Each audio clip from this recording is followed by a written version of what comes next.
नमस्कार, आप देख रहे हैं टुडे समाचार 24 और मैं हूं आपके साथ वैशाली। 2025 में जनसुराज पार्टी को करारी हार का सामना करना पड़ा। इस पर पार्टी के प्रमुख रणनीतिकार और नेता प्रशांत किशोर ने अपनी भावनाएं व्यक्त की।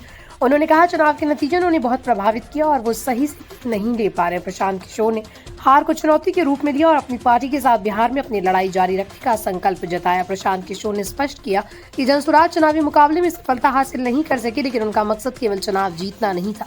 उन्होंने कहा कि उनकी पार्टी ने जाति और धर्म जैसे पारंपरिक मुद्दों से हटकर रोजगार और विकास जैसे सामाजिक मुद्दों पर चुनाव लड़ा। किशोर ने माना कि ये बदलाव बिहार के राजनीतिक माहौल में महत्वपूर्ण था और भविष्य में ऐसे मुद्दों पर ज्यादा ध्यान दिया जाएगा। हालांकि जनसुराज पार्टी के लिए चुनाव परिणाम निराशाजनक रहे, लेकिन प्रशांत किशोर ने हार से सीखने की बात कही।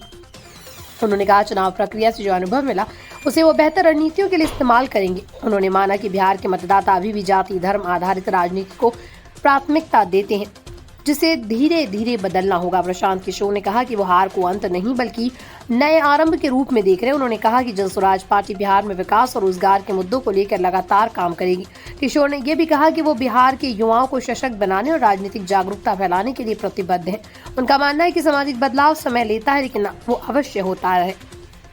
अंत में प्रशांत किशोर ने इस हार को स्वीकार करते हुए कहा कि वो संघर्ष से नहीं डरते और बिहार में बेहतर भविष्य के लिए अपने प्रयास जारी रखेंगे। उन्होंने जनता से अपील की कि वो विकास और सुधार के एजेंडे को समझें और समर्थन करें। किशोर ने खुद को बिहार के लिए समर्पित बताया और आश्वासन दिया कि वो फिर से बिहार की राजनीति में सक्रिय भूमिका निभाएंगे। इस हार के बावजूद प्रशांत किशोर का जज्बा और संकल्प मजबूत है। वो बिहार में जनसुराज के एजेंडे को आगे बढ़ाने के लिए पूरी ताकत से काम करेंगे।